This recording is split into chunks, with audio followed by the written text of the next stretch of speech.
ओम शांति।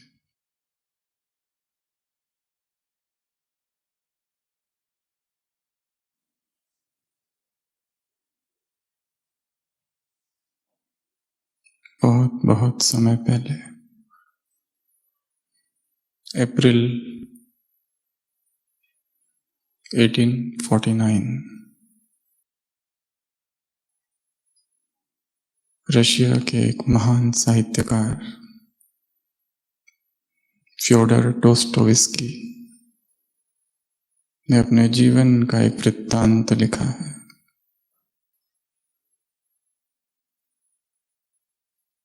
लेखक लिखता है, उसकी उम्र तब 27 वर्ष की थी। खून गर्म था, क्रांति। जो ऑप्रेस्ड क्लास है, जो पीड़ित वर्ग है, सर्फ्स उन्हें कहा जाता था। उनकी मुक्ति के लिए अभियान में कार्यरत थे और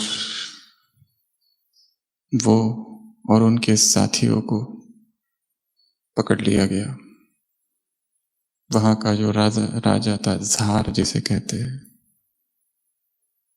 और उन सबको पकड़कर काल कोठरी में डाल दिया। 8 मास तक वो उन अंधेरी काल कोठरी में रहे।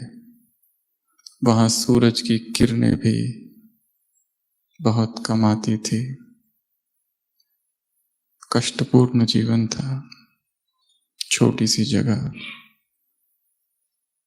और फिर एक दिन अचानक 8 मास के बाद, जैसे आज्ञा होती है, सभी कैदियों को बाहर निकाला जाता है। कैदी सोचते हैं शायद हमें मुक्त कर दिया जाएगा। सबको बसेस में भरा जाता है और एक स्थान पर लेके आते हैं। मन में आशा जागती है, शायद राजा ने हमें छोड़ दिया है। वो सब वहां उतरते हैं और देखते हैं, ये क्या? ये तो वो स्थान है जहां पर सूली पर चढ़ाया जाता है। वो डर जाते हैं। उनके कपड़े बदले जाते हैं। आज्ञा ये थी कि इन्हें मार दिया जाए, शूट, एक एक को सामने रखकर। वो और उसके 2 साथी फ्योडर डोस्टोयेव्स्की के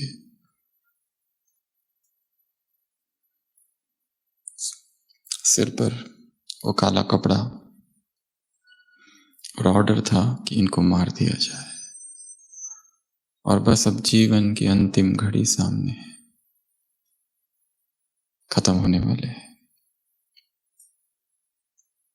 सामने सैनिक है, उन्हें मारने ही वाले हैं। बंदूक लेकर खड़े हैं शूट करने के लिए।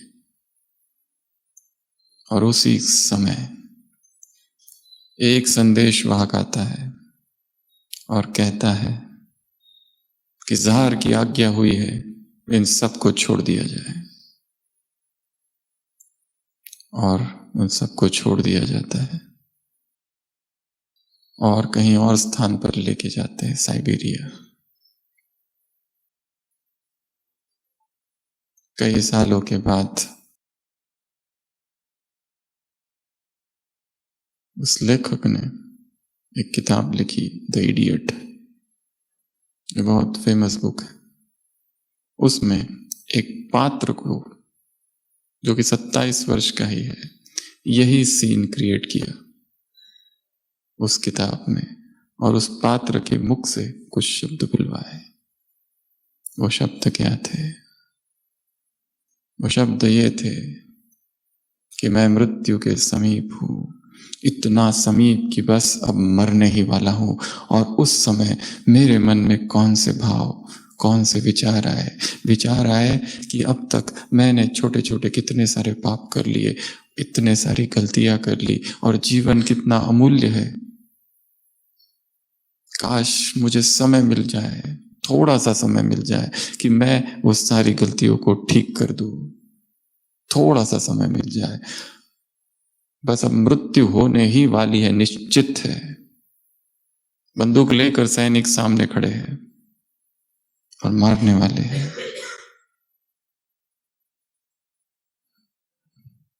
If I could get chance, अगर मुझे अवसर मिल जाए, so that I can correct all my mistakes, errors, sins that I have committed.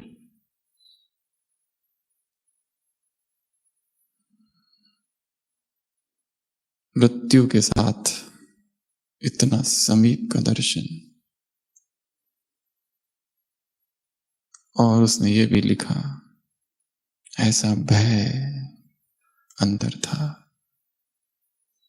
एक ऐसा भय जिसकी अनुभूति आज तक जीवन में कभी भी नहीं की थी। उस क्षण वो भय ने पकड़ लिया था।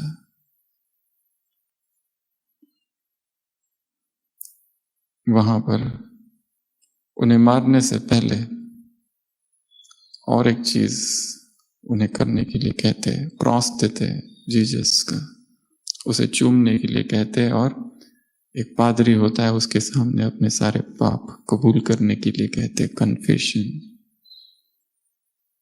तब तो और ही भय लगता है कि अब मरना निश्चित है। और उसी क्षण, लास्ट क्षण, वो मैसेंजर आता है, कहता है कि फ्योडर के साथ उसके जो दोस्त थे उन सबको छोड़ दिया जाता है। तो लेखक लिखता है, इतना समीप से मृत्यु का दर्शन हुआ, इतना भय। यदि उसके स्थान पर हम होते तो हमारी क्या स्थिति होती? क्या मन में ऐसा ही भय आ जाता? क्या इतने भयभीत हम हो जाते? या मन पश्चाताप प्रायश्चित्त से भर जाता? या ये भाव रहता कि कुछ समय मिल गया होता, कुछ और कर लिए होते, जो करना था वो तो किया ही नहीं। अवसर था, समय था, स्थान था, साधन थे, सब कुछ था, फिर भी बट वो नहीं किया जो करना था।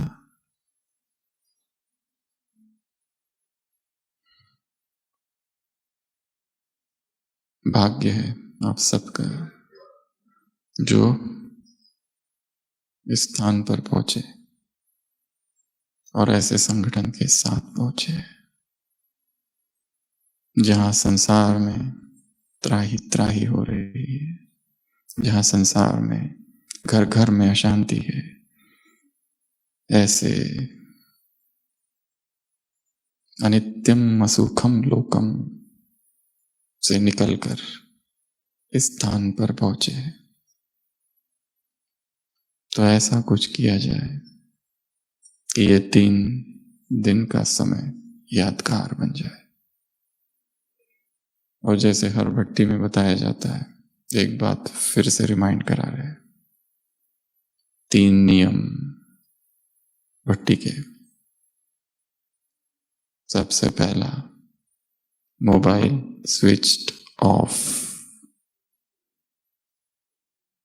साइलेंट नहीं, वाइब्रेटिंग मोड नहीं, स्विच्ड ऑफ अगले 3 दिन के लिए। दूसरा नियम, अगर जिन्होंने किया नहीं तो क्लास के बाद बंद, जिससे बात करनी है कर लो, उसके बाद नहीं। दूसरा नियम, एक दूसरे से बातें करना बंद। साधना बात करते हुए नहीं की जाती है, साधना के लिए मौन की आवश्यकता है। जिन्हें गंभीर साधना करनी है,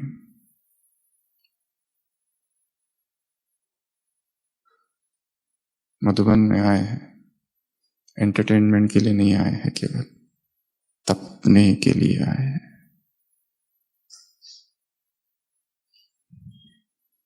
केवल लेक्चर सुनने के लिए भी नहीं आए, कुछ ऐसा करने आए हैं जो आज तक किया नहीं, जो छूट गया, जो रह गया।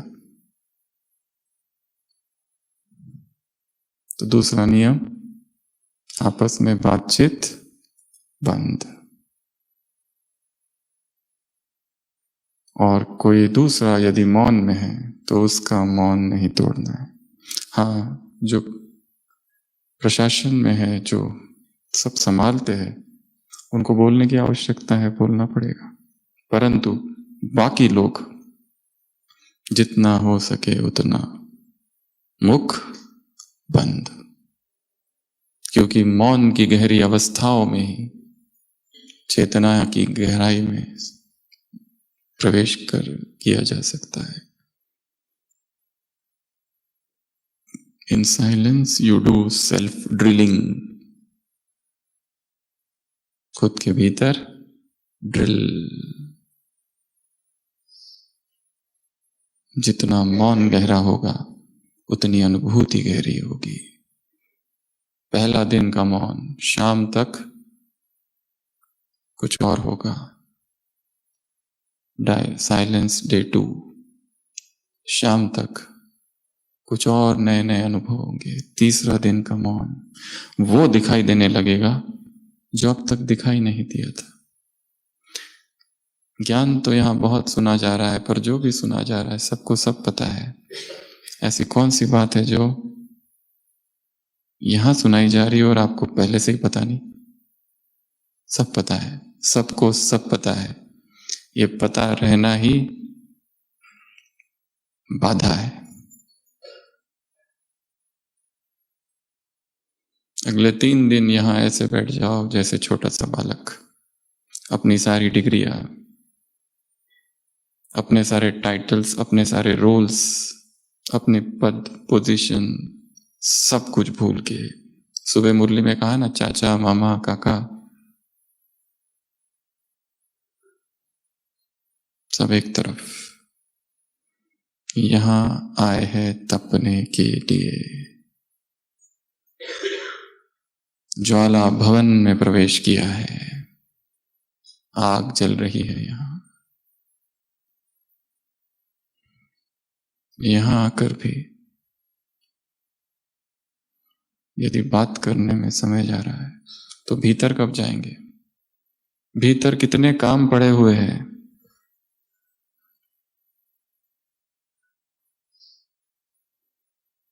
तीसरा नियम इस भट्टी का, इस कैंपस से बाहर कहीं नहीं जाना है। अपना कमरा, मेडिटेशन हॉल, ओम शांति भवन, 4 धाम, डाइनिंग, बस। इसके बाहर कहीं नहीं, जैसे कैद हो जाओ, लॉकडाउन।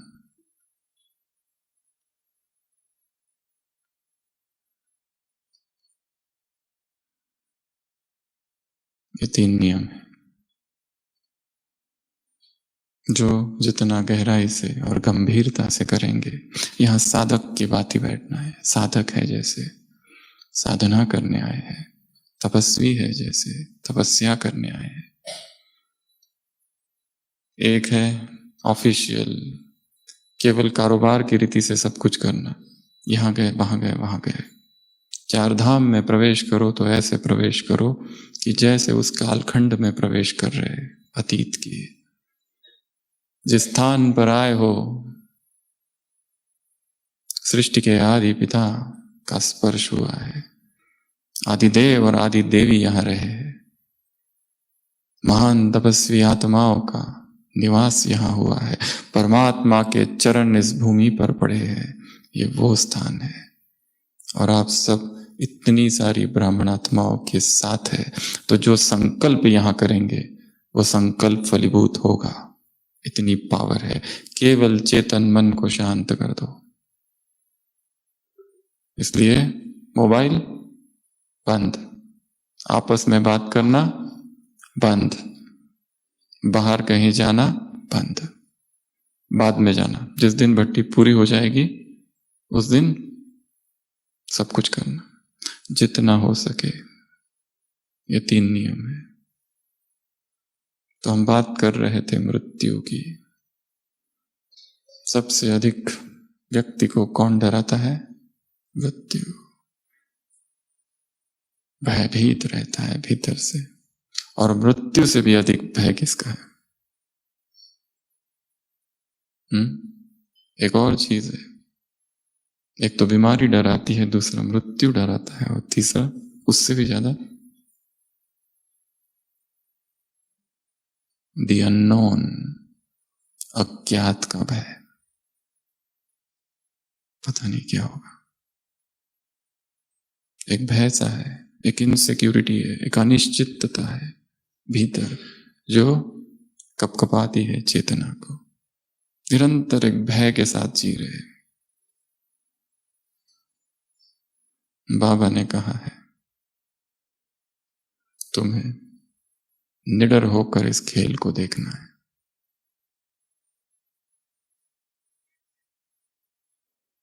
मुरलियों में कहावत आती है, मिरुआ मौत लुका शिकार। जो शिकार है उसके लिए मृत्यु है, डर है, पर जो शिकारी है उसके लिए खुशी है, आनंद है, वो नहीं डरता। 2 प्रकार की आत्माएं हैं, एक कमजोर, एक शक्तिशाली। जो कमजोर होंगे, जैसी ही परिस्थिति आई डर जाते हैं, भागने लगते हैं, एक दूसरे से पूछने लगते हैं, क्या करूं क्या करूं क्या करूं। और जैसे ही जीवन में परिस्थिति आते हैं, 3 महान कार्य कर देते हैं। पहला कार्य अमृत वेला को छोड़ते हैं, दूसरा कार्य मुरली छोड़ते हैं, और तीसरा सेवा। संडे की मुरली सुना ना, जबरदस्ती भी करो। और परिस्थिति आने के बाद हम इन 3 कार्यों को छोड़कर क्या करते हैं? परिस्थिति का चिंतन, परिस्थिति का डिस्कशन, परिस्थिति के विषय में काउंसलिंग, पूछते हैं क्या किया जाए क्या किया जाए क्या किया जाए। ये 3 चीजें छोड़ देते हैं। जबकि उत्तर, ब्राह्मण जीवन के सभी प्रश्नों का उत्तर अमृत वेला, अमृत वेला।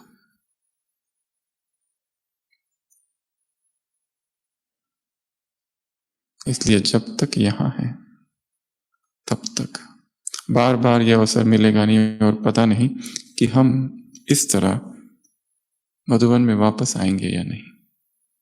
किसी की गारंटी है कि हम आएंगे अगले साल? पता नहीं। इसलिए अब का समय, द पावर ऑफ नाउ, इसको सफल करना है। एकदम भीतर चले जाओ।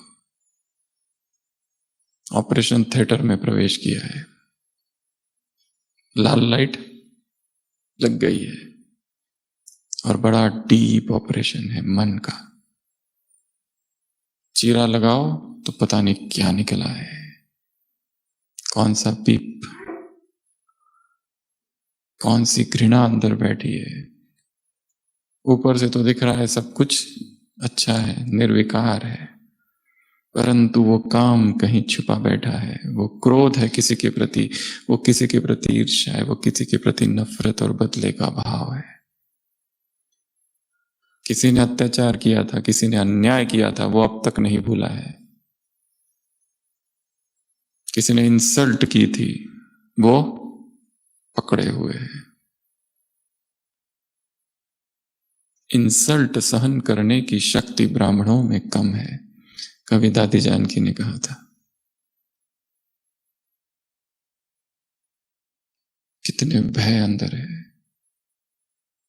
सफाई बहुत गहरी होनी चाहिए। ऊपर ऊपर की सफाई तो हो गई है कॉन्शियस माइंड की, पर भीतर डार्क है, स्टोर है, कुछ भी दिखता नहीं।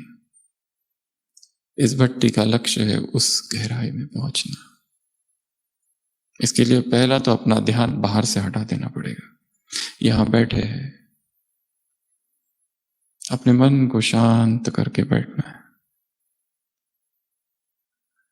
चाहे क्लास सुन रहे, चाहे योग कर रहे, चाहे बाबा के कमरे में एकांत में बैठ रहे, परंतु ऐसे जैसे मन शांत हो गया है, अपने आप कोई ऐसी टचिंग होगी, कोई ऐसा पॉइंट टच हो जाएगा कि जो आज तक उस एंगल से हमने कभी सोचा ही नहीं। और जैसे हम हर भट्टी में कहते हैं, आपकी अस्थि भट्टी यहां से जाने के बाद चालू होगी। ठीक है? कब पहुंचेंगे वापस मुंबई?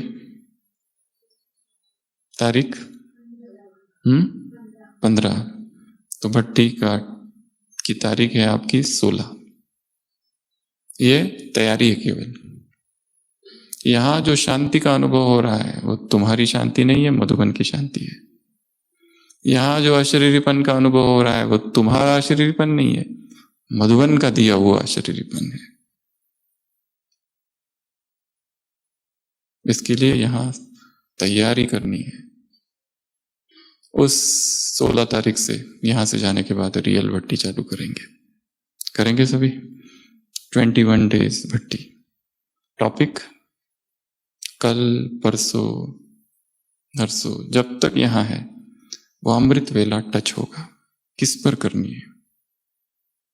किसी का ब्रह्मचर्य ही डगमगा रहा है, वो केवल ब्रह्मचर्य पर करेंगे 21 दिन। किसी का अमृत वेला अब तक ठीक नहीं हुआ है, सब कुछ कर लिया फिर भी अमृत वेले का टाइम ही स्थिर नहीं हुआ है अभी तक। कभी 3, कभी 3.5, कभी 4, कभी 4.5, कभी 5, कभी 6, कभी 2, कभी 8। अमृत वेले की बुक है, वह पूरा 21 दिन वही किताब पढ़ते रहना और कुछ भी नहीं। किसी के संबंधों में कड़वाहट है, द्वंद्व चल रहा है घर में कहीं पर भी, वो संबंधों को कैसे ठीक करे उस पर भट्टी करेंगे। किसी की सेवाएं नहीं बढ़ रही है उस पर करेंगे, कोई योग पर करेगा, कोई ज्ञान चिंतन पर करेगा, और अपना टॉपिक किसी को भी बताना नहीं है। गुप्त भट्टी। ये सार्वजनिक भट्टी यदि व्यक्तिगत भट्टी में रूपांतरित नहीं हुई तो यहां आना, यहां रुकना केवल मनोरंजन मात्र होगा, बस याद रह जाएगी। यहां से जाएंगे सेंटरों पर और सुनाएंगे बहुत अच्छा आया, बहुत मजा आया, बहुत बाबा के प्यार का अनुभव हुआ, ये हुआ वो हुआ सब हुआ, पर किया क्या? 10 दिन के बाद जैसे थे, केवल याद, फोटो, उतना ही रह गया। ये भट्टी जीवन रूपांतरण की भट्टी हो जाए, और हो सकता है यदि संकल्प कर लिया जाए तो। सभी अपना हाथ इस तरह से पकड़ेंगे, आंखें बंद, और मन में संकल्प करो कि मेरा ये हाथ अब छूट ही नहीं रहा है। इसी को रिपीट करते रहो, आंखें बंद, मेरा ये दोनों हाथ लॉक हो गए हैं। सभी आंखें बंद, मेरे ये दोनों हाथ लॉक हो गए हैं। जोर से दबाओ दोनों को। मेरे ये दोनों हाथ लॉक हो गए हैं। मेरे ये दोनों हाथ लॉक हो गए हैं।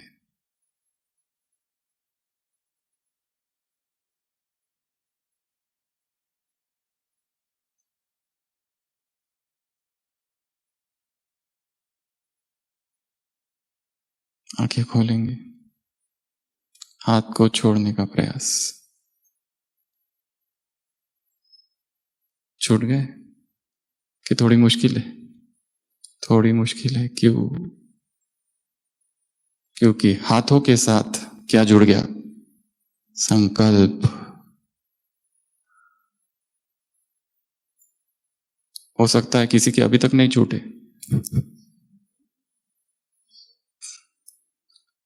कर्म के साथ संकल्प जोड़ देना। संकल्प की सृष्टि।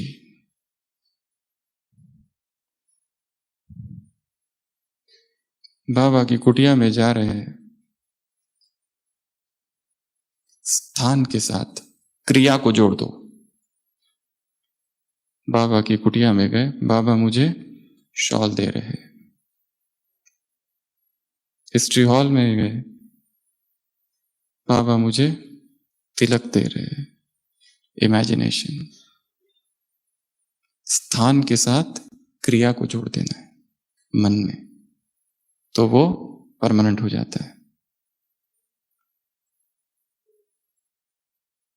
फिर से विषय की ओर आते हैं। 8 प्रकार की पेपर हमारे जीवन में आने वाले हैं, और इन सभी पेपर्स में हमारी अवस्था उस शिकारी की तरह हो, अप्रभावित, निर्भय, आत्माभिमानी, परमात्मा याद और अचल अडोल, साक्षी। हर ब्राह्मण को कुछ कुछ पेपर्स ऐसे हैं, वो सार्वजनिक है, सबको आएंगे, कुछ कुछ व्यक्तिगत। पर बाबा ने इस मुहावरे का प्रयोग प्राय विनाश के समय के लिए किया है। एक अव्यक्त वाणी है जिसमें बाबा ने कहा है विनाश की वर्षा होगी। और यहां तो कोई कोई ऐसे है जो छोटी छोटी बात से भयभीत हो जाते, जैसे कोई ऑपरेशन देखता है तो डर जाता है, खून को देखता है तो डर जाता है, यहां रक्त की नदियां बहेगी। होलसेल व्यापार, मौत का बाजार गर्म होगा, चारों तरफ हाहाकार होगा, दर्द ही दर्द होगा, पीड़ा ही पीड़ा होगी। दुख के, तुम्हारे अब के दुख कुछ भी नहीं है, क्या होने वाला है, दुख के पहाड़ तो गिरने वाले। इन आंखों से जो कुछ देखते हो वो खत्म हो जाएगा, आंखों सहित। तो ऐसे 8 पेपर से वो आएंगे।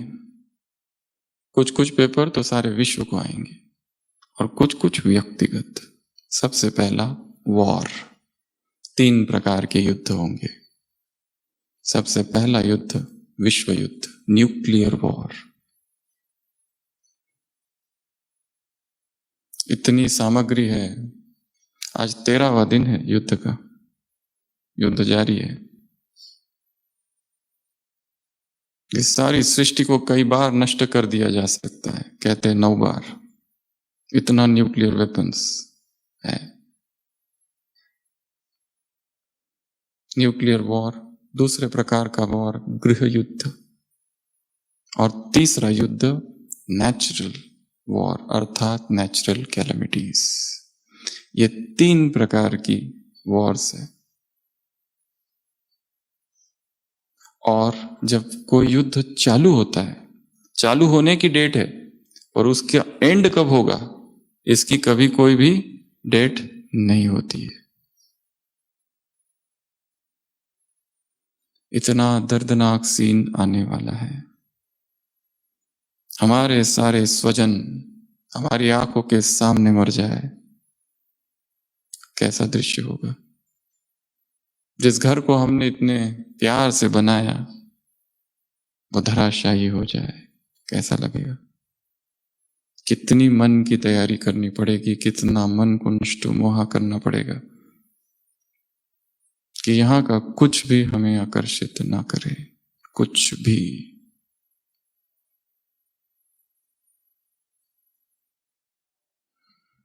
थर्ड वर्ल्ड वॉर, आइंस्टाइन से पूछा 4th वर्ल्ड वॉर कब होगा, उन्होंने कहा था कभी नहीं, क्योंकि 3rd में ही सारी दुनिया खत्म हो जाएगी।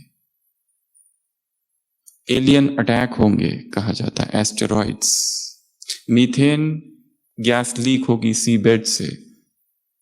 तीसरा जो हनी बीज है वो नष्ट हो जाएंगे, इनका सृष्टि के साथ बहुत गहरा कनेक्शन है। हनी बीज का, मधुमक्खी, अगर मधुमक्खियां संसार की नष्ट हो जाए तो शायद सारा संतुलन बिगड़ जाए।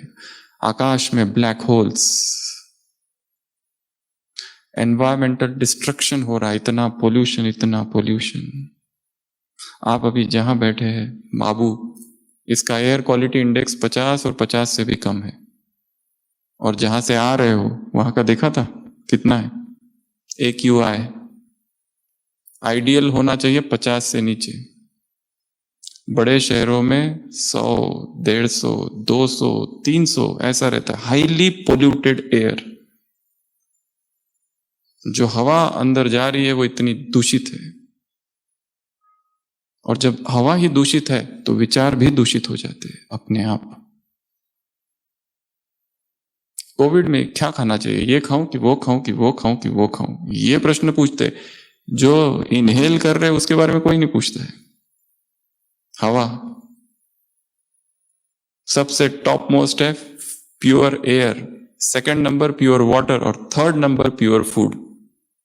ये कितना भी अच्छा हो पर ऊपर के दो यदि दूषित है तो अपने आप विचार भी प्रभावित होने लगते हैं। इसके लिए योगी महात्माएं ये सब कहाँ रहते थे? संसार से दूर प्राकृतिक वायुमंडल जहां है। इसलिए यहां से वहां जाने के बाद एक नियम बनाना है सुबह का, मॉर्निंग वॉक। वो एक ही समय है जहां पर हवा शुद्ध होती है, क्योंकि जब शुद्ध हवा होगी तो अपने आप शुद्ध विचार आते हैं मन में।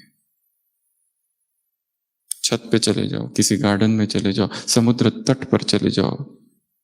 सिंधु नदी के तट पर ब्रह्मा बाबा एकांत में बैठे रहते थे, सागर को देखते हुए, उसकी विशालता को देखते हुए।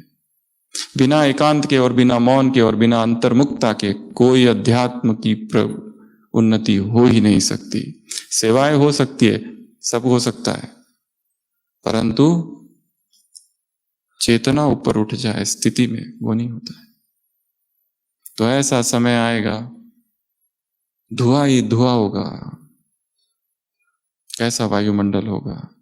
हिरोशिमा नागासाकी कैसा वायुमंडल था? अब तक भी लोग कैंसर से पीड़ित है। रेडिएशंस। मन को भी शक्तिशाली बनाना है, शरीर को भी शक्तिशाली बनाना है। ऐसा शरीर जिसे किसी दवाइयों की आवश्यकता ना पड़े, ऐसा शरीर जिसमें फुर्ती हो, ऊर्जा हो, शक्ति हो, जो लचीला हो। ऐसा शरीर जिसमें कोई थकान नहीं, ऐसा शरीर जिसे बहुत कम नींद की आवश्यकता है, ऐसा शरीर जिसमें कोई बीमारी नहीं, ऐसा शरीर जिसमें सारे चक्र खुल गए हैं, ऐसा शरीर जिसमें कोई ब्लॉकेज नहीं, ऐसा शरीर की जो ये ना कहे कि मुझे थकान लगती है, मुझे कमजोरी लगती है। शरीर को भी शक्तिशाली बना देना है, मन और शरीर दोनों शक्तिशाली बनाए। बिना स्वास्थ्य के अध्यात्म फेल है। बिना हेल्थ के कोई कितना भी कहे, कुछ ना कुछ होते रहेगा, बार बार बीमार पड़ते रहेंगे। कुछ तो गलत कर रहे हैं, कुछ तो गलत खा रहे हैं। तो ऐसा समय आएगा कि न्यूक्लियर वॉर होगा, ऐसा समय आएगा ग्रह युद्ध होगा, आपस में अंतर कलह, ऐसा समय आएगा प्राकृतिक आपदाएं आएगी। एक प्राकृतिक आपदा आती है तो क्या हो जाता है, अंदर का इतना निकलने लगता है। हम लोग, हमें याद है जब उत्तराखंड में प्राकृतिक आपदा हुई थी, त्रासदी, तो हॉस्पिटल से गाड़ी गई थी, हम लोग थे उसमें। दो प्रकार की प्रवृत्तियां देखी। एक तरफ वो लोग थे जो निस्वार्थ भाव से सेवा कर रहे थे, एक तरफ वो लोग थे जो इतनी सेवा कर रहे थे, कैंप्स लगे हुए थे, न मालूम कहां कहां से आए थे, फ्री में भोजन बांट रहे थे।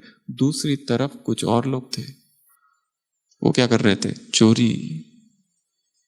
वो क्या कर रहे थे? जितने लोग हैं, जो मरे हुए लोग हैं, वो दो साधु थे वहां, मिलिट्री वाले गए, सीआरपीएफ वाले, उनको लेने के लिए, उनको जाने के लिए तैयार नहीं। ऊपर से उनको कहा चलो, ये खतरा है यहां। उनके बैग देखे तो इसमें इतना सारा जेवर भर के था, सब जमा करके रखा था। लोगों ने रोटियां, एक एक रोटी 100-100 रुपए की। जो वर्स्ट है वो भी बाहर निकल जाता है, और जो अच्छा है वो भी, दोनों ही हमारे अंदर की टेंडेंसीज उस समय बाहर निकलती है, और जो गहराई में होगी वो ज्यादा निकलती है। स्वार्थ अगर अंदर है तो वो स्वार्थ निकलेगा। जब सब कुछ शांत है तभी योग नहीं कर सकते और ज्ञान का चिंतन नहीं कर सकते। तो जब परिस्थितियां होगी तब क्या करेंगे? तब होगा। कितनी शांति से सब बैठ के मुरलियां सुनते हैं, एक समय आएगा घर के बाहर नहीं निकल सकेंगे। और ऐसा अनुभव एक बार कर चुके, थोड़ी सी झलक, रिहर्सल थी केवल। तो ये पहला पेपर होगा, प्राकृतिक आपदाएं, गृह युद्ध और न्यूक्लियर वॉर, भयंकर वॉर। और वातावरण में कितनी भयानक निगेटिविटी होगी, भयानक। जब हिरोशिमा और नागासाकी पर बॉम्ब डाला गया तो वहां के वो जो प्रेसिडेंट था जिसने ऑर्डर दिया था, वो कहता है आज मैं शांति से सोऊंगा।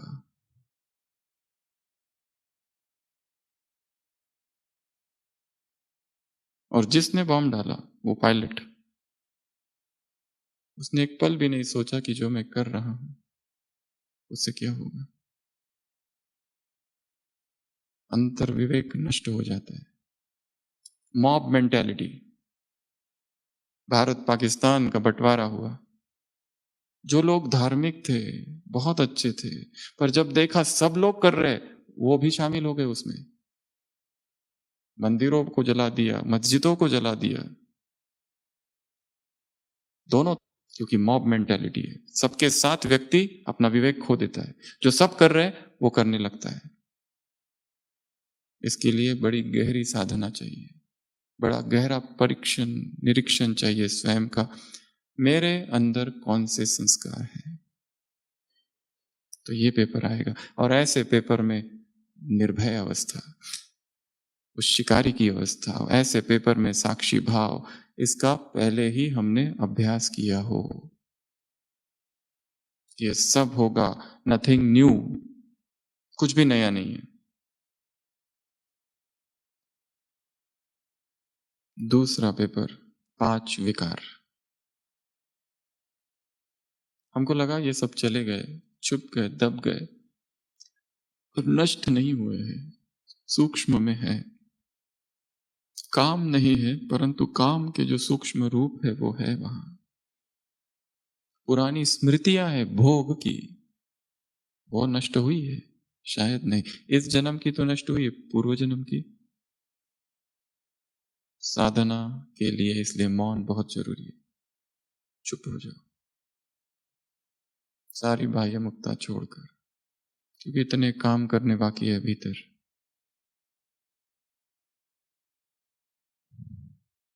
और हो सके तो साल में कभी 10 दिन 7 दिन कहीं चले जाओ, साल में, जहां पर no touch with the world. साल में एक बार कोई रिट्रीट। आजकल तो विदेश में साइलेंस रिट्रीट होती है, आकर बैठते हैं, मोबाइल पहले ही ले लेते, 10 दिन के लिए कोई टच नहीं। ऐसी जगह रिट्रीट होती है जहां कोई रेंज नहीं, वहीं सब कुछ, और सब मौन में। 7 दिन कोई लेक्चर नहीं, कोई क्लास नहीं, कोई भाषण नहीं, कुछ भी नहीं, केवल मौन। बड़ी पावरफुल होती है। ऐसी अगर ना भी मिले तो खुद भी कर सकते हैं।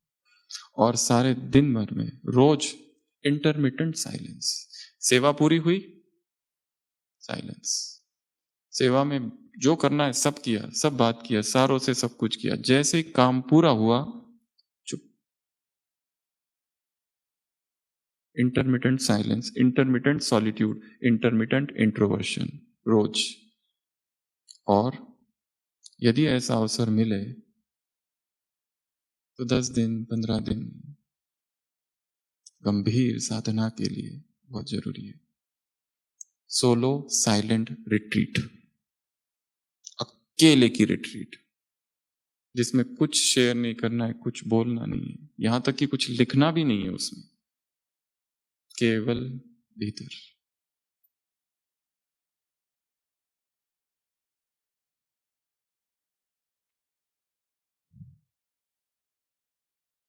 और हमने अपने व्यक्तिगत जीवन में यह देखा है कि जब जब इस तरह की रिट्रीट की और बाहर निकले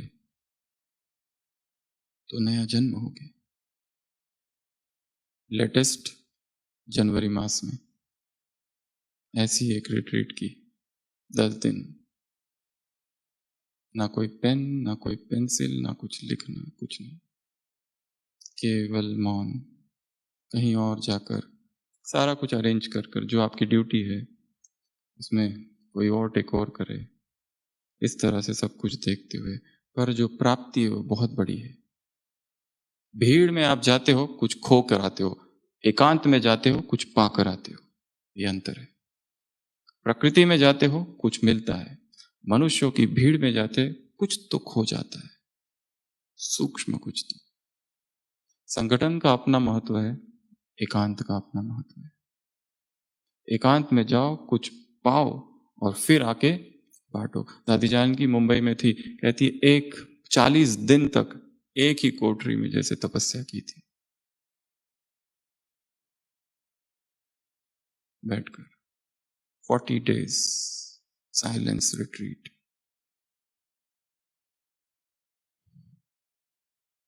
प्रकाशमणि दादी थे, मौन भट्टिया कराती थी, कोई कुछ नहीं बोलेगा।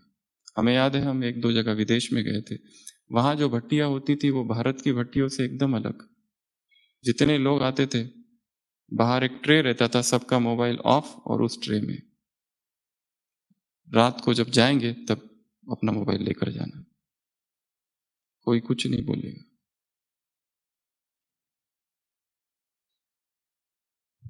तो पहला पेपर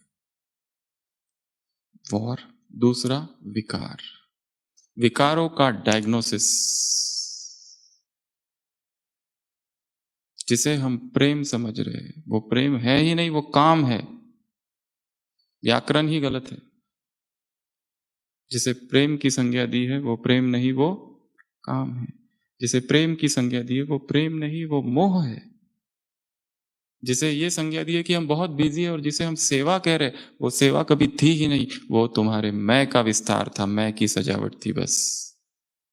नाम यज्ञ का दे रहे, परंतु इच्छा है मैं प्रत्यक्ष हो जाऊं, मेरा नाम हो जाए। Desire for fame is the worst desire in spirituality. हम देखते हैं कितने ऐसे भाई बहन मधुबन में भी है, इतने गुप्त है, इतने गुप्त है कि उन्हें कोई भी नहीं जानता। कुछ तो ऐसे हैं जिन्होंने अभी तक ज्ञान सरोवर भी नहीं गए और देखा भी नहीं। इतनी गुप्त और इतनी सूक्ष्म तपस्या है, अपने मौन में रहते हैं बस, ना कोई क्लास कराते ना कुछ कराते, चुप। बट यही योगी आप जन है, तो अपनी तपस्या को भी गुप्त कर दो। इसलिए कहा यहां से जाने के बाद एक 21 डेज का व्रत लेना है। कौन से टॉपिक पर, वो किसी को नहीं बताना है, वो गुप्त भट्टी होगी, चुपचाप खुद करते रहना है, लिखना है, चार्ट देना है, गलती हुई फिर करेक्ट करना उसको, और प्रेरणा लो बाबा से, टच।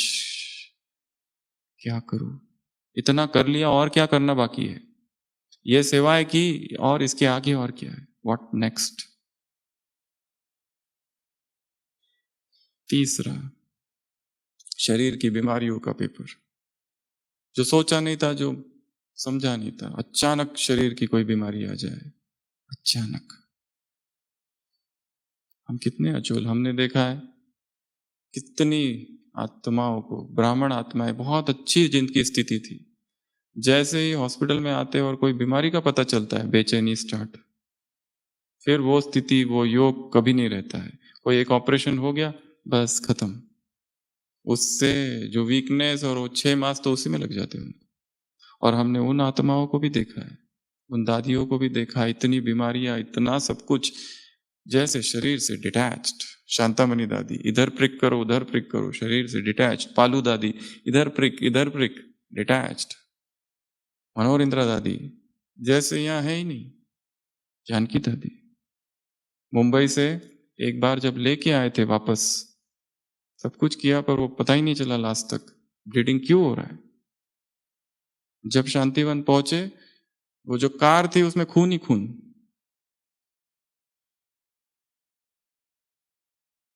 दो दिन के बाद डायमंड हॉल में ओम शांति चालू था भाषण, ठीक हो गए। Power of thought.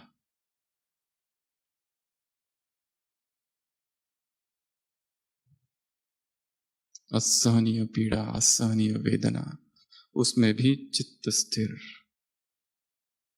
शरीर का पेपर सबको आएगा, और आएगा तो हम किस तरह से उसको टैकल करते हैं, हैंडल करते हैं। दो पेशेंट है, दोनों को सेम दर्द है, पर एक इतना चिल्लाता है, एक कुछ नहीं चिल्लाता है, चुप। हमने बहुत से असंख्य ब्राह्मण आत्माओं को आंखों के सामने शरीर छोड़ते हुए देखा है। स्थिति का स्टडी की है, किस स्थिति में जा रहे हैं ये। कोई कोई कितने योग युक्त एकदम जैसे बाबा के अतिरिक्त तो कुछ भी नहीं। कई सारी भाई बहने थे, वो तो इतना खुश हो रहे थे, अभी मुझे जाके छोटा बच्चा बनना है। पता है कैंसर हो गया है, फैल चुका है, सब कुछ हो गया, अब नहीं हो सकता कुछ। स्थिर, खुश है। बाकी लोग परेशान है, वो खुश है। लंबे समय की साधना चाहिए। अभी पता चल गया, हॉस्पिटल में गए, डॉक्टर से जस्ट रूटीन चेकअप करा और पता चला कुछ तो गड़बड़ लग रही है, कैंसर जैसा लग रहा है। बस तब से बेचैनी चालू। फिर उसकी जांचें करते करते, वो सारा कुछ करते करते 3-4 मास बेचैनी बेचैनी बेचैनी, प्रश्न ही प्रश्न। भगवान कहाँ चला गया, हो गया। तो शरीर के पेपरों में क्या करना है, उछल नडोल, उसका अभ्यास। उसके लिए तो पहले शरीर को क्या कारण है, बीमारी का मूल कारण क्या है, उसको पकड़ना है। और मूल कारण ये तीन ही है, हवा, पानी और भोजन। ये तीनों ही शुद्ध हो जाएंगे, शरीर स्वच्छ हो जाएगा। जो पीते हो उसे शक्तिशाली दृष्टि देते हुए बाबा की याद में पीना। बैठे खड़े खड़े फटाफट फटाफट, धीरे धीरे, कॉन्शियस ईटिंग, कॉन्शियस ड्रिंकिंग। जैसे ये शुभी रस है, इसको पी रहा हूं, मेरा शरीर स्वस्थ निरोगी हो रहा है। डॉक्टर इमाइल कुए थे फ्रांस में, इतने लोगों को ऐसे ही ठीक किया। कैसे ठीक किया, बस एक ही मंत्र, मैं ठीक हो रहा हूं, मैं ठीक हो रहा हूं, I am getting better and better every day, I enjoy radiant health. सारी बीमारियां से मैं मुक्त हो गया हूं, बस एक ही मंत्र था उनका। देते जाओ देते जाओ। हमारे जो सेल्स है हमारी भाषा सुनते हैं, शरीर हमारा मानता है। उसको कह दो, उसको बोल दो कि तुम्हें कल 2 बजे उठना है, आदेश दे दो उसको। सोते सोते अपने आप वो उठेगा। पर हम पहले से ही आदेश देते कि आज तो थोड़ा बुखार जैसा लग रहा है, आज तो रेस्ट भी नहीं हुआ है। ये हमारे आदेश है, ढीले ढाले। संकल्प में बहुत शक्ति है, पावर। ये दूसरा विकार। तीसरा बताया शरीर के पेपर, और चौथा साधनों के अभाव। अभी सब कुछ है, एक समय आएगा कुछ भी नहीं होगा, फिर क्या करोगे। संडे की मुरली, सब चीजों का आधार क्या है, लाइट और बिंदु। लाइट नहीं रहेगा तो एक सेकंड में संसार संसार नहीं रहेगा। उस दिन संडे की क्लास में भी कहा, न्यूयॉर्क में जब ब्लैकआउट हुआ 2 दिन, 13th एंड 14th जुलाई 1977, क्या कुछ हो गया, लूटपाट मच गई, क्या कुछ हो गया। 30 करोड़ का नुकसान 2 दिनों में। साधन अब है, मोबाइल है, सब कुछ है, पर डिपेंडेंट नहीं। इंटरनेट एक एडिक्शन बन गया है। विदेश का एक भाई रोज सेवा केंद्र पर आता था, अच्छी अच्छी बड़ी बड़ी सेवा करता था, और अचानक उसका आना कम हो गया, अचानक आना बंद हो गया। देखा बहन जी ने कि इसको इंटरेस्ट कम हो गया है। बड़ी बहन जी ने हॉस्पिटल में अनुभव सुनाया था, क्या हो गया इसको। वो बताता नहीं था, नहीं everything is okay, I am fine, पर उसका इंटरेस्ट ही नहीं रहा है। पहले उसका इतना क्रिएटिव माइंड था, सेंटर पर हर प्रोग्राम में नई चीज बताता था, कुछ कुछ भी नहीं बता रहा है। हुआ क्या, इतना अनन्य भाई। टालता रहा, बताता नहीं, कभी आता कभी नहीं आता है। उसके चेहरे से देख के लगता था ये डाउन हो गई इसकी स्थिति। फिर भी बड़ी बहन जी ने कहा कुछ तो है। छोटी बहन को कहा कि उसके साथ बैठो, थोड़ा चर्चा करो। फिर पता चला यूट्यूब, सारी सेवाएं दिन भर में करो, थक जाता है, रात में देखना चालू, क्लिक क्लिक क्लिक क्लिक, एक क्लिक से दूसरा क्लिक, दूसरे से तीसरा, और वो कहाँ पहुंचता है वो पता नहीं। रोज 11-12 बज रहे हैं। शरीर और विकारों की तरफ आकर्षण होने के बाद आत्मा की तरफ आकर्षण अपने आप कम हो जाता है और ज्ञान योग अपने आप खत्म होते जाता है। कहीं पर भी हमारा डिपेंडेंस नो, आज मोबाइल है कल नहीं है चलेगा, आज नेट है कल नहीं है, कहीं पर भी नहीं हो। क्लासेस बहुत अच्छी है, सब कुछ अच्छा है, पर वो भी एडिक्शन ना हो। सारे साधन हैं, आज लिफ्ट है कल लिफ्ट नहीं रहेगी, पैदल उतरने और चढ़ने की भी आदत हो, आज कार है कल कुछ भी नहीं रहेगा।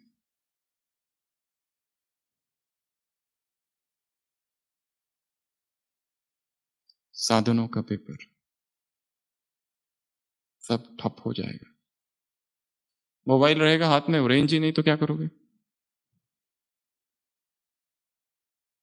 टावर ही नहीं रहेगा क्या करोगे?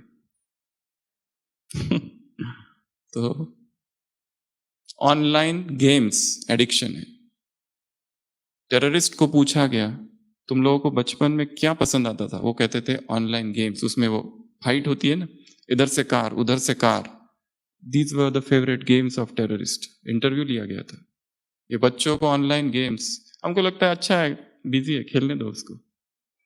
ऑनलाइन गेम्स एडिक्शन है। ऑनलाइन न्यूज, क्या हुआ क्या हुआ, इस पार्टी ने क्या कहा उस पार्टी ने। ऑनलाइन शॉपिंग, क्लिक करो चीज आ जाती है, क्लिक करो, ढूंढते ही रहते क्या खरीदूं, मन में कुछ नहीं है, अभी जो खरीद के आई है चीज उसको तो खोल के भी नहीं देखा है, दूसरा क्लिक, बाय बाय। ये भी एक एडिक्शन है।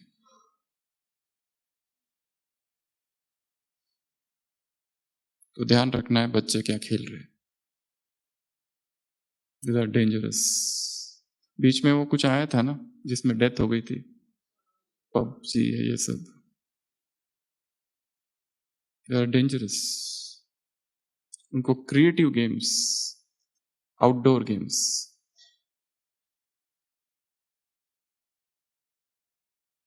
दो चित्र था, जोक 1990, जो मम्मी है बच्चे का कान पकड़ के बाहर से घर ला रही है, बहुत हो गया खेलना, और अभी 2022 बच्चा अंदर है उसको कान पकड़ के बाहर ले जा रही है क्योंकि वो लगा हुआ है। अगला पेपर है संस्कारों का। हमारे अपने ही संस्कार माया बनकर बाहर आएंगे। हमको लगा हमने उसे खत्म कर दिया, पर अचानक कहां से काम विकार जाग पड़ा, इतने सालों के ब्रह्मचर्य के बाद अचानक कहां से क्रोध आ गया। हम तो डेली यही कहते थे मैं विश्व कल्याणकारी हूं, अचानक किसी आत्मा के प्रति इतनी घृणा इतनी घृणा इतनी नफरत, फ्रॉम वेंस, कहां से? छिपी थी इसलिए तो आई। इसी छिपे हुए विकारों को खोजना, उनका डायग्नोसिस करने के लिए भट्टी है, क्योंकि ऊपर ऊपर की सारी बातें सबको पता है। ज्ञान का ऐसा कौन सा पॉइंट है जो हमें पता नहीं? बताओ, कोई है ऐसा पॉइंट कि जो एकदम नया है? ऐसा कुछ भी नहीं है, सब पता है। यही प्रॉब्लम भी है, सब पता होना।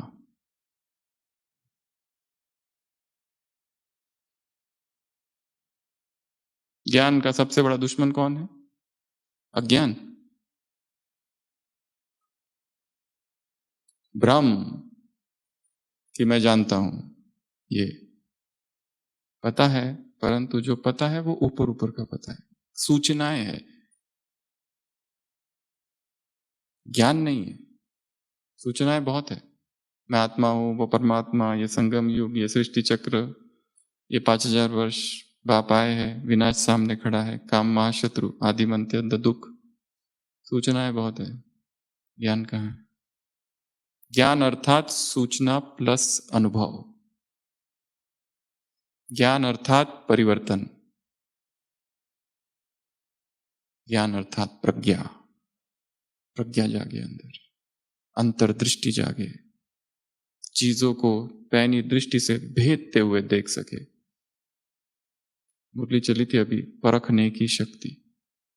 आत्माओं को परख सको मूड अनुसार, वायुमंडल अनुसार, परिस्थिति अनुसार, उसकी इच्छा अनुसार, उसकी आवश्यकता अनुसार, उसे क्या चाहिए क्या नहीं चाहिए, सब कुछ देखते हुए।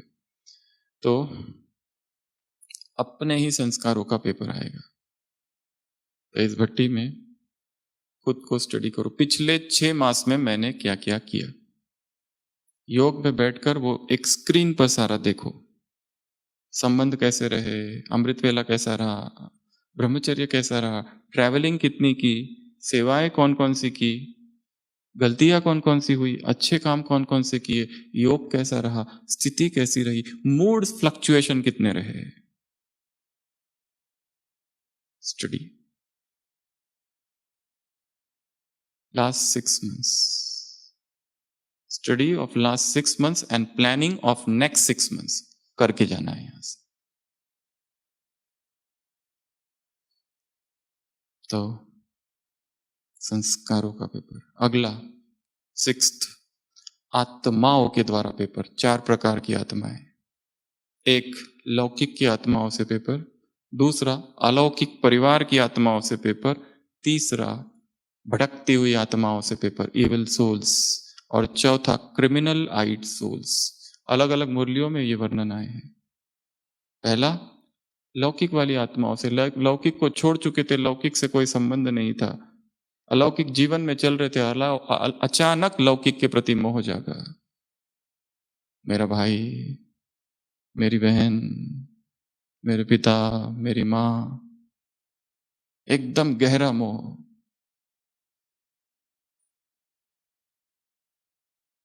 इतना मोह, इतना मोह। हमने कई ब्राह्मणों को शरीर छोड़ते हुए देखा, और उनके परिवार वाले जो संपूर्ण ज्ञान में हैं, उनकी स्थिति भी देखी। कुछ कुछ एकदम अचल अडोल, और कुछ कुछ इतने दुखी कि कई महीने लग गए उनके आंसू रुकने के लिए, डिप्रेशन में चले गए, एंटी डिप्रेसेंट्स पे है। दुनिया को आत्मा का ज्ञान सुनाने वाले, आत्मा की अमरता का ज्ञान सुनाने वाले, खुद इस बात से कितना अनभिज्ञ है कि आत्मा अमर है, खुद शरीर में फंसे है। ये भी आत्मा है और दूसरी तरफ वो भी है, संपूर्ण नष्टोमोह। ठीक है, गए तुम्हें नष्टोमोह, दोनों है इधर, हम कहाँ हैं। तो लौकिक से पेपर। दूसरा, इस परिवार से पेपर। ये तो सबसे कठिन है, सबसे कड़ा। ब्राह्मणों के हिसाब किताब ब्राह्मणों द्वारा ही चुकतू होंगे। ये ब्राह्मण परिवार क्या है? एक एग्जामिनेशन हॉल, और एक एक ब्राह्मण आत्मा क्या है? पेपर।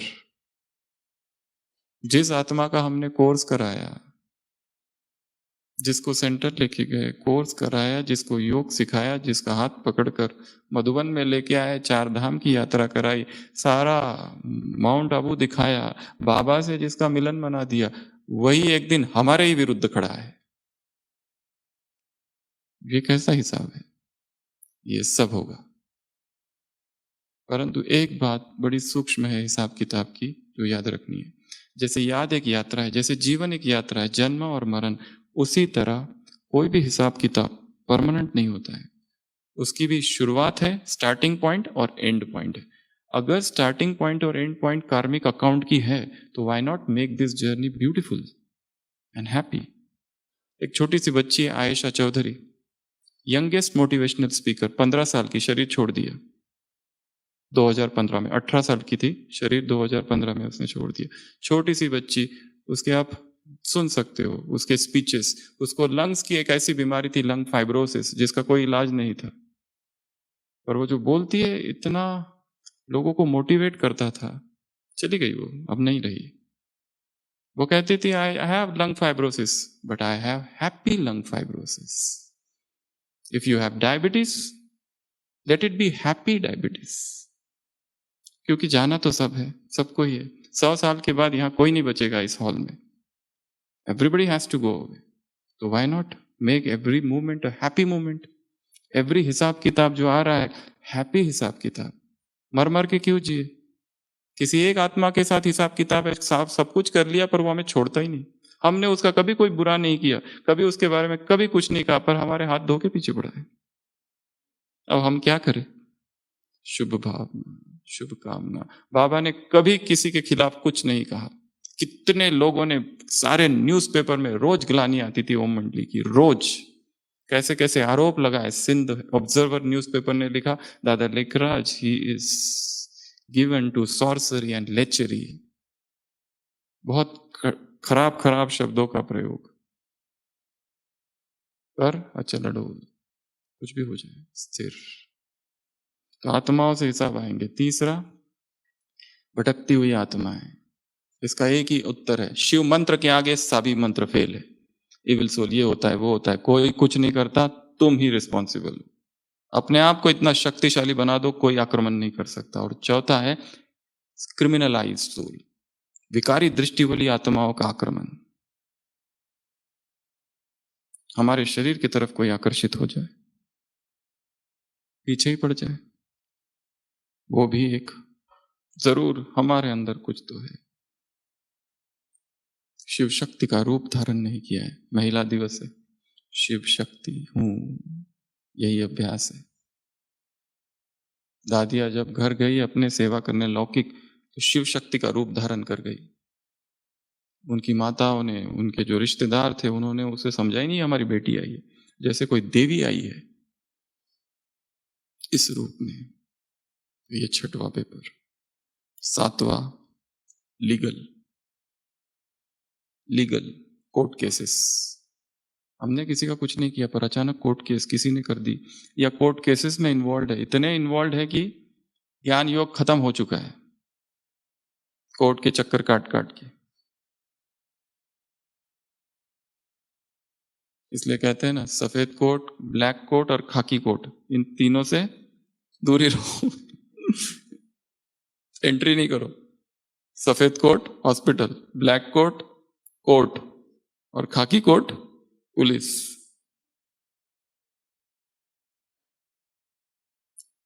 जमीन लैंड छोड़ दो, ज्ञान और योग पैसे से ज्यादा इंपॉर्टेंट है।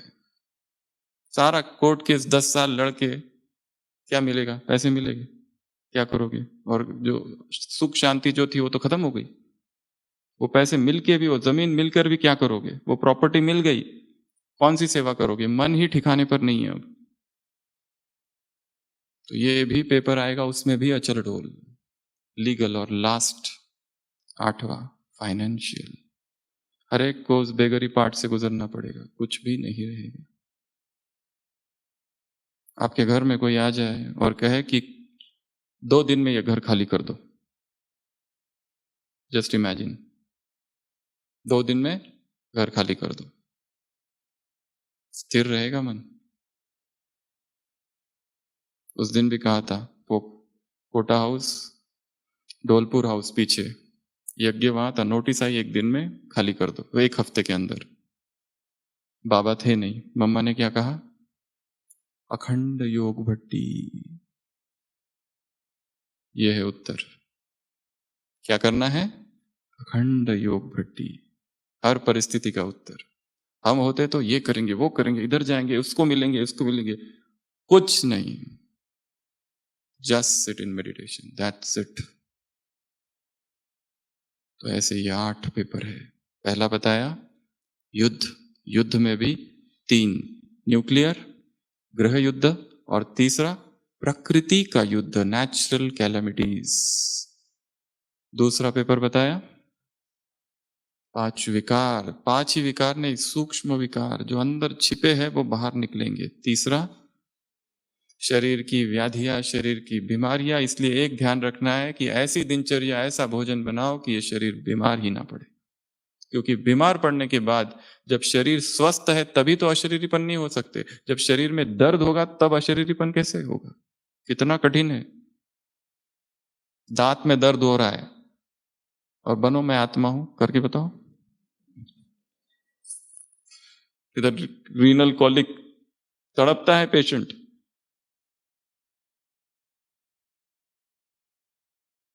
बाबा वगैरह कुछ नहीं रहता है, वो बाद में याद आता है, हाँ फिर बाबा ने बचा लिया, वो सब बात की चालू होता है, बाबा बहुत मदद करता है। पर जब तड़प रहे थे तो मुंह से आई ग मम्मी ये सब निकलता है। सेंटर पर एक माता थी, उसको अचानक कुछ हो गया, बहुत अनन्य माता, और अचानक उसके मुंह से निकल गया मम्मी।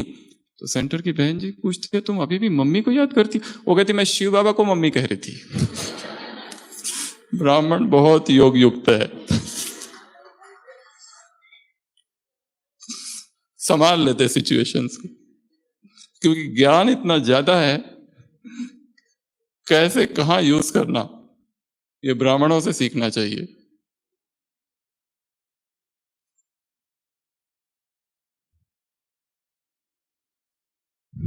अगला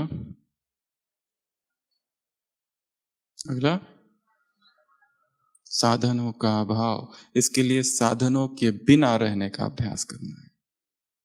देखो क्या होता है, आज चीज है कल नहीं रहेगी, वो अभ्यास करो। अपने घर की एक एक चीज देखो, ये अलमारी कल नहीं रहेगी, कितनी सारी है उसमें, सब गई।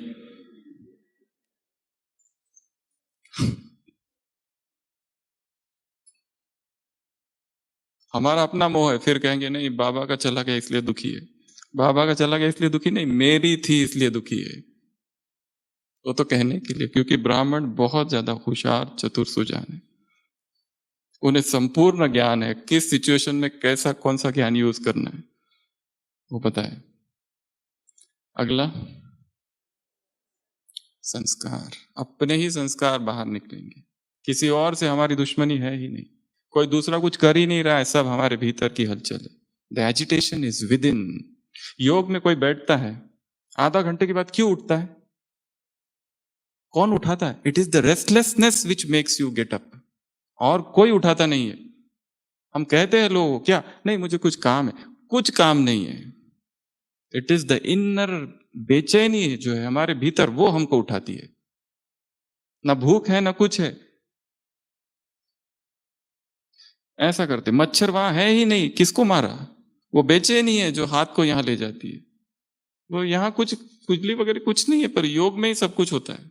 ये करेंगे फिर इसको ठीक करेंगे, फिर इसको ठीक करेंगे, शॉल को ही ठीक करने में टाइम जाता है।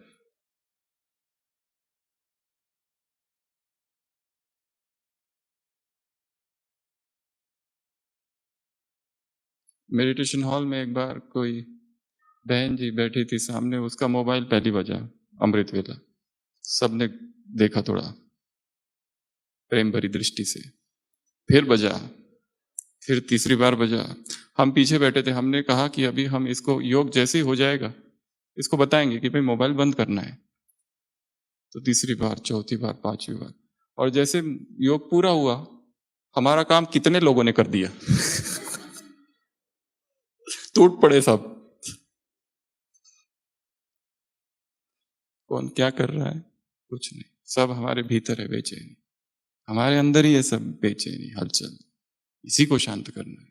अगला बताया, आत्माओं के साथ बड़ा कड़ा हिसाब है, लौकिक अलौकिक, क्रिमिनलाइज्ड और इविल सोल्स, भटकती हुई आत्माएं कभी आक्रमण नहीं करेगी जो मास्टर सर्वशक्तिवान है उन पर।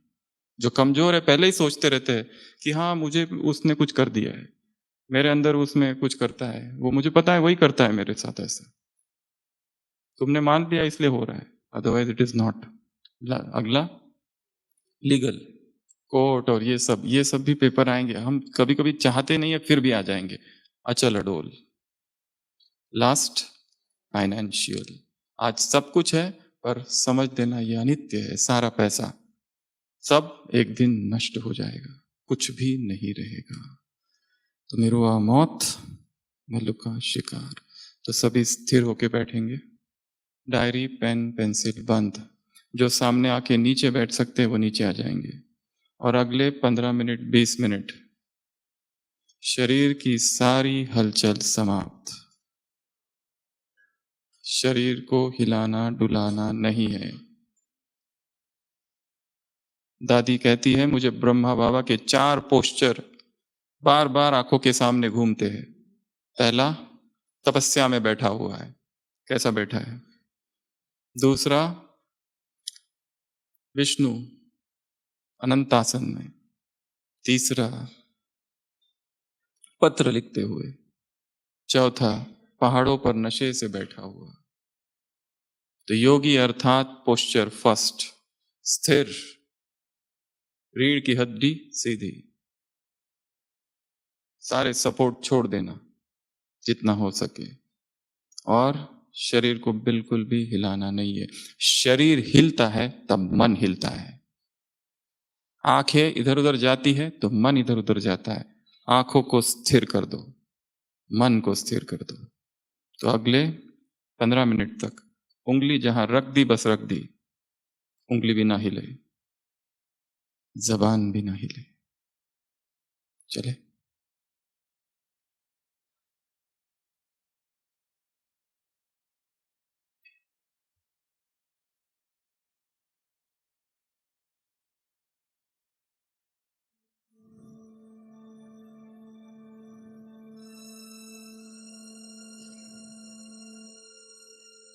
संपूर्ण स्थिर।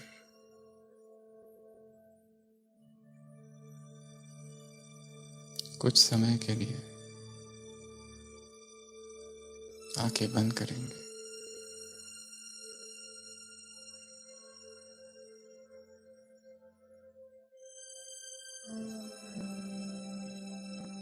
अपने शरीर को ऊपर से नीचे तक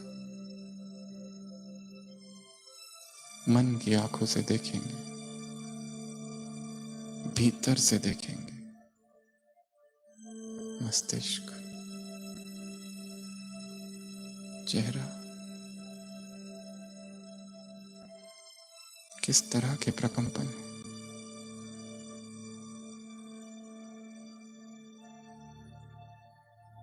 दायां हाथ, बायां हाथ,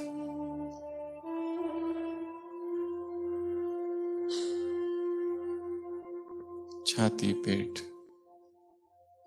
मन को दौड़ाएंगे। कितना नश्वर, कितना अनित्य है सब कुछ। पीठ, दायां पैर पूरा, बायां पैर, संपूर्ण शरीर।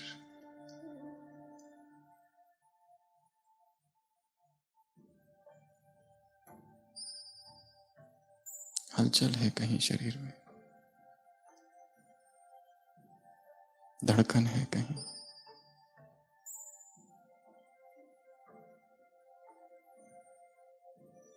शरीर पर उत्पन्न जो कुछ है वो सब कुछ सबकॉन्शियस माइंड से जुड़ा हुआ है।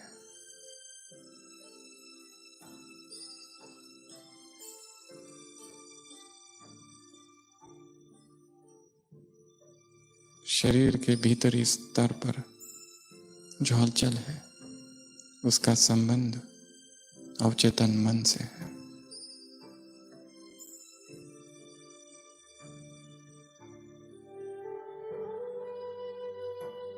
मन शांत, बुद्धि स्थिर, चित्त एकाग्र।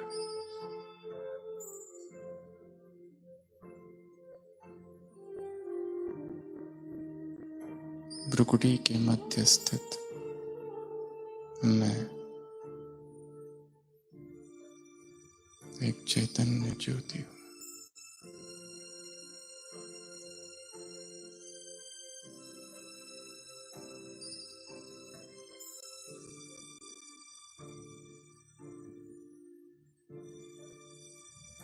शरीर अलग, मैं चेतना अलग, पृथक हूं, चैतन्य सत्ता हूं। अपनी भ्रुकुटी के बीच एक सितारा देखेंगे चमकता।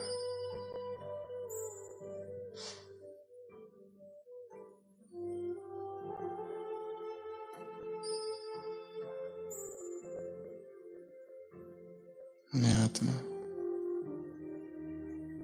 इस शरीर से निकल संसार से परे, तत्वों से पार अंतरिक्ष से भी परे सूक्ष्म वतन में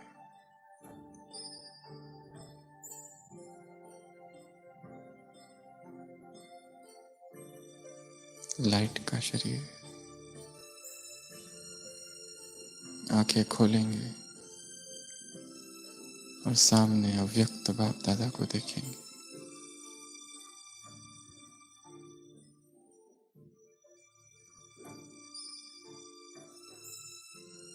आंखें स्थिर खुली हुई,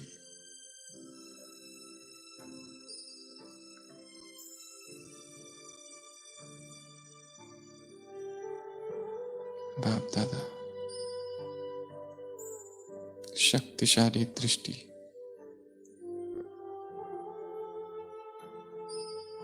शक्तिशाली प्रकंपन,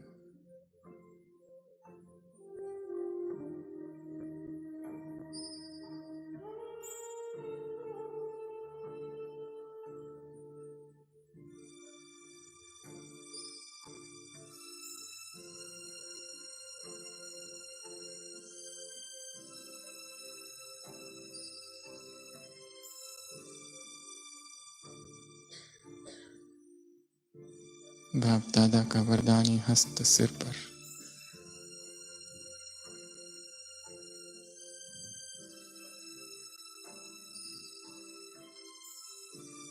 यहां से जाने के बाद जो मेरी अपनी व्यक्तिगत भट्टी चालू होने वाली है, उसके लिए बाबा वरदान दे रहे हैं। सफलता मूर्त बाबा।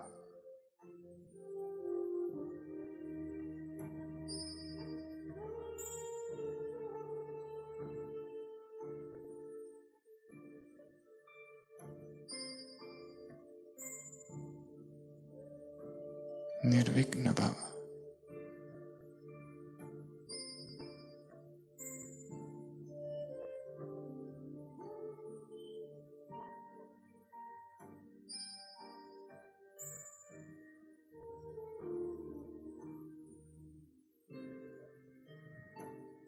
बाबा ने अपना हाथ मेरे हाथ में दे दिया है। अपने ही दोनों हाथों को पकड़ेंगे, आंखें बंद, और अनुभव करेंगे एक हाथ मेरा है और दूसरा बाबा का। सभी अपने ही दोनों हाथ पकड़ेंगे, आंखें बंद।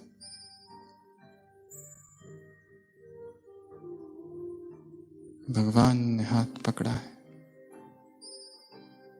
सर्वशक्तिवान की सर्वशक्तियां साथ है।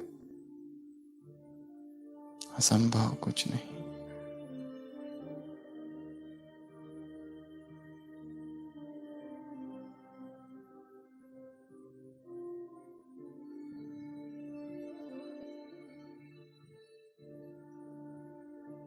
अब धीरे धीरे मैं फरिश्ता नीचे उतरता। शांति स्तंभ,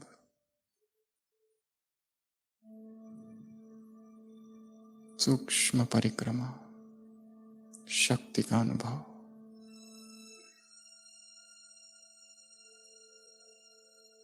हिस्ट्री हॉल, समर्थ संकल्पों का अनुभव।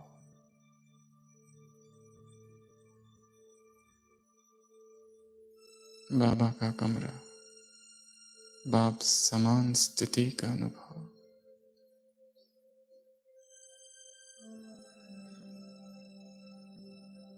कुटिया, प्रेम का अनुभव, हल्कापन।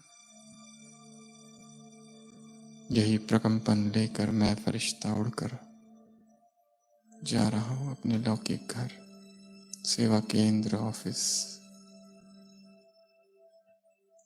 एक एक कमरे को सकाश, कमरों की दीवारों को सकाश। वहां रहने वाले सभी आत्माओं को शक्तिशाली पवित्र संकल्प, शुभ भावनाओं की सकाश।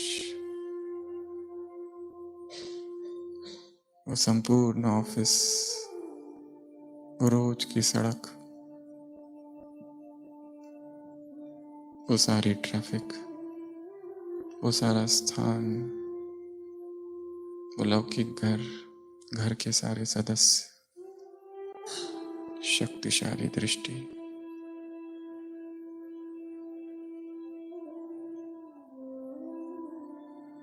वो सेवा केंद्र, सभी बहनें, सभी भाई, कितने महान है सब। मन शांत,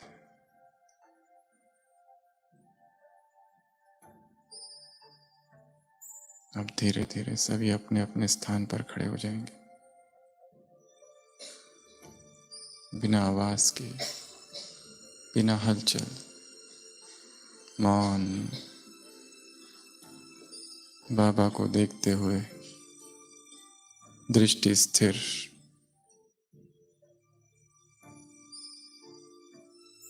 भाई भाइयों की तरफ, बहनें बहनों की तरफ, हमारी तरफ देखते हुए एक दूसरे का हाथ पकड़ लेंगे, इस तरह, आंखें बंद।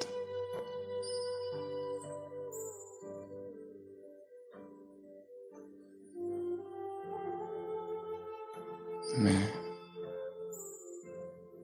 परम पवित्र आत्मा हूं।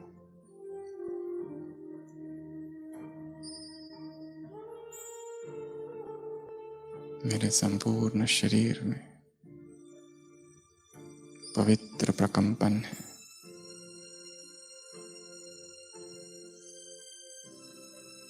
पूरा शरीर प्योरिटी की लाइट से भर गया है। मेरे दोनों हाथों से इन दोनों आत्माओं को पवित्रता की किरणें जा रही है, और मेरे दोनों हाथों में इन दो आत्माओं के हाथों से पवित्रता की किरणें आ रही है। एक एक इंद्रिय शुद्ध हो रही है।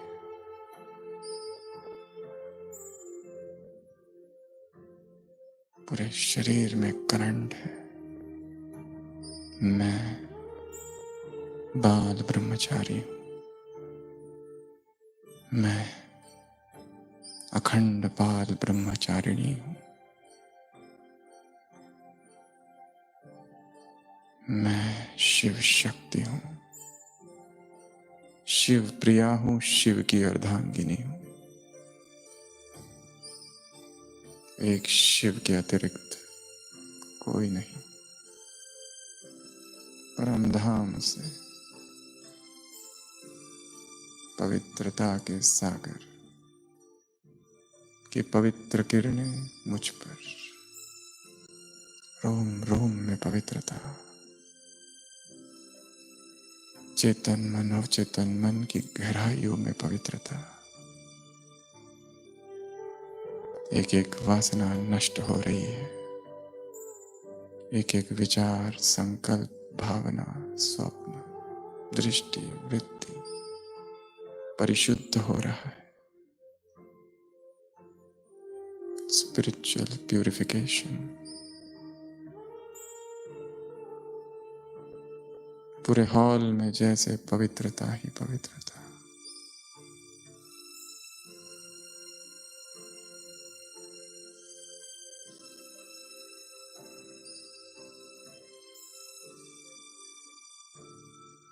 अब धीरे धीरे वापस अपने स्थान पर बैठेंगे।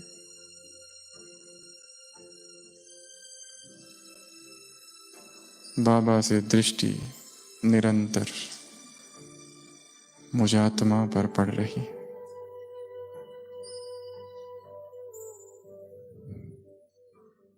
पवित्रता की प्रतिज्ञा मधुबन के इस धाम में, तपस्या के इस धराधाम में मैं सभी ब्राह्मणों के सम्मुख, बाबा तुमसे आजीवन संपूर्ण पवित्रता की प्रतिज्ञा करता हूं।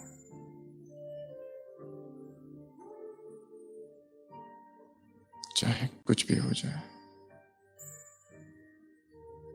सब छोड़ूंगा पर प्योरिटी नहीं।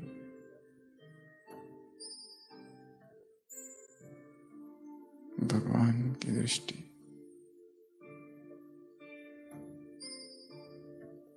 प्रतिज्ञा के संकल्प में परमात्मा दृष्टि का मिलन हुआ है।